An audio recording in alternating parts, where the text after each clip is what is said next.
Hi guys! Welcome back to my YouTube channel. So for today's video, I will share with you my recipe for moist chocolate cake.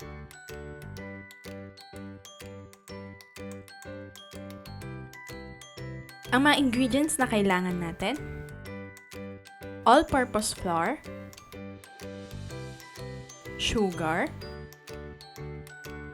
cocoa powder, iodized salt, baking powder, baking soda, hot water, canola oil, white vinegar, dark chocolate,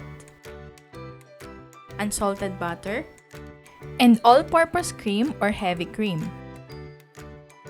Bago tayo mag-start, kailangan muna i-preheat yung oven.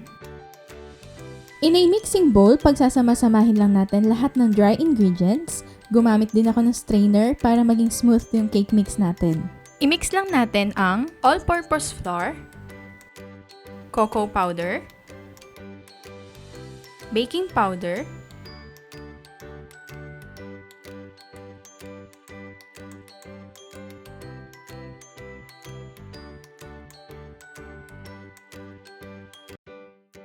and yung sugar. Nag-add din ako ng 1/4 teaspoon of iodized salt.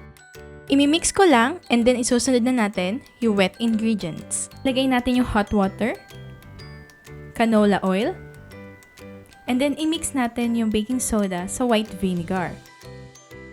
Gumamit ako ng white vinegar para makatulong maging moist yung chocolate cake natin. Imimix lang natin. Then guys, huwag nyo i-overmix yung cake batter nyo ha, kasi may tendency na bumagsak or hindi magiging fluffy yung kakalabasan ng cake.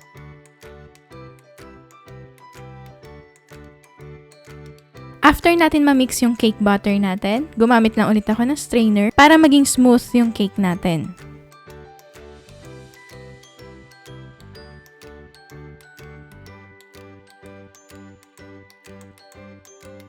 Gumamit ako ng sugar cane box or container, pero pwede din kayong gumamit ng baking pan. Dinivide ko lang sa 2 container yung ginawa nating cake mixture.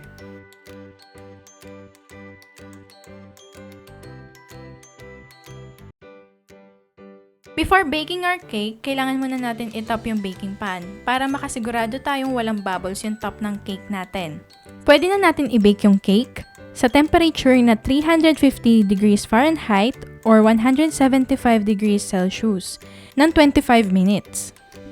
Ngayon, gagawa muna tayo ng chocolate ganache.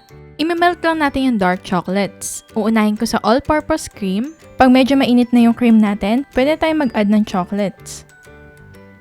And i-mix lang natin. Pag nag-melt na, pwede tayo mag-add ng butter. I-mix lang ulit natin, then pag nag-melt na yung butter, pwede na natin to i-set aside. Hayaan muna natin lumamig yung chocolate ganache na ginawa natin.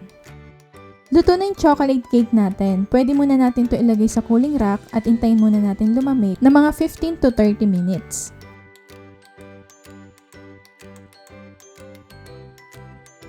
Pag parehas malamig na yung chocolate cake and chocolate ganache natin, pwede na natin ilagay yung chocolate ganache sa cake. Kailangan lang natin i-top or i-shake ng konti para maging even yung nilagay nating ganache sa top ng cake natin. Nilagay ko muna to sa ref ng 15 to 30 minutes para mag-set yung ganache sa cake. Then nag-add lang ako ng cocoa powder para pang-design lang sa cake natin. Pero optional lang to. Pwede na natin tikman.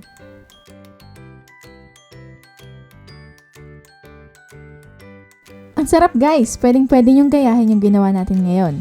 Thanks for watching guys! I hope you like this video. Please like, share, and subscribe. See you on my next video. Bye!